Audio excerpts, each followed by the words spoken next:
People in ancient Rome used human urine to clean their teeth, not as a joke, not as a mistake, as a daily routine. Every morning, every night, men, women, even the wealthy, and no one found it strange, because they believed it made their teeth whiter, cleaner, and healthier. And the disturbing part? It actually worked, not just for a few people, not in extreme cases.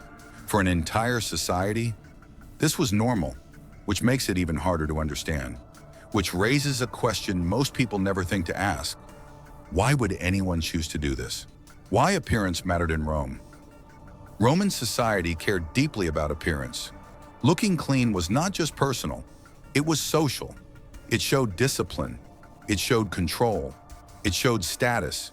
Because in that world, people were constantly being seen, in markets, in public gatherings, in political spaces. You were always on display, and nothing stood out more than your teeth. They were impossible to hide, impossible to fake.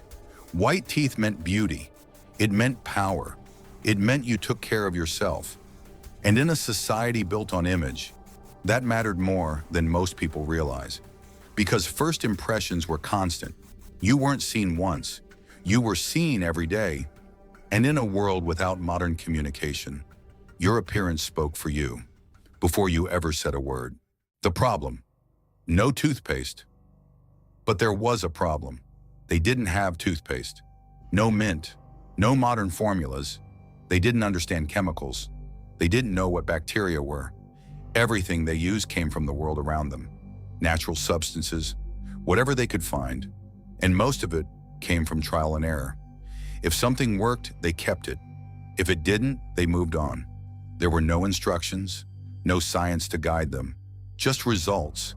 And results created habits. Habits became routines, and routines became belief. And somehow, they still found something that worked. The uncomfortable question: so why urine? Out of everything they could have used, why this? Was it ignorance, a lack of options, or something more deliberate? Because this wasn't a one-time idea. It wasn't an accident. It was repeated, accepted, passed down, which means it worked well enough for people to trust it. And that's what makes it unsettling. Because if it wasn't random, there was a reason behind it, a logic that made sense to them, even if it doesn't make sense now. Because when something survives over time, it's not luck. It's belief, and belief is hard to break. The science behind it: urine contains ammonia, a chemical strong enough to break down stains, to remove discoloration, to strip away buildup. Even today, ammonia is used in cleaning products, detergents, surface cleaners, industrial solutions. It works, but the Romans didn't know that. They didn't understand ammonia. They understood the result: whiter teeth, cleaner surfaces, visible change. And that was enough, because in their world, proof wasn't theory. It was what you could see. If it worked, it was right. If it showed results, it had value. And urine did exactly that. It cleaned what nothing else could, reached where nothing else could. And over time, that result became belief. Not questioned, not studied, just repeated. Which leads to a truth that's hard to ignore. It wasn't ignorance. It was observation. Disgusting, but effective. How they used it: the process was simple. Urine was collected and stored. Sometimes it was used fresh, but often it was left to sit, because over time it became stronger, more potent, more effective. That made it more valuable. When it was ready, it was used like a mouthwash, swished inside the mouth, moved between the teeth, worked into every gap. Some people went further. They used cloth or rough tools to rub it directly onto their teeth, scrubbing, cleaning, repeating. This wasn't occasional, it was routine, part of daily life, part of personal care, morning, night, again and again, until the result showed. And the result mattered because it was visible, gradual, but noticeable. Enough for people to believe they were doing something right. The most disturbing detail. But it didn't stop there. Not all urine was equal. Some was considered stronger, more effective, more valuable. And one type stood above the rest.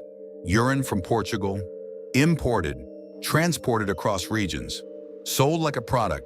People didn't avoid it. They paid for it. They searched for it, preferred it, because it was believed to be higher quality, more powerful, more reliable. Let that sink in.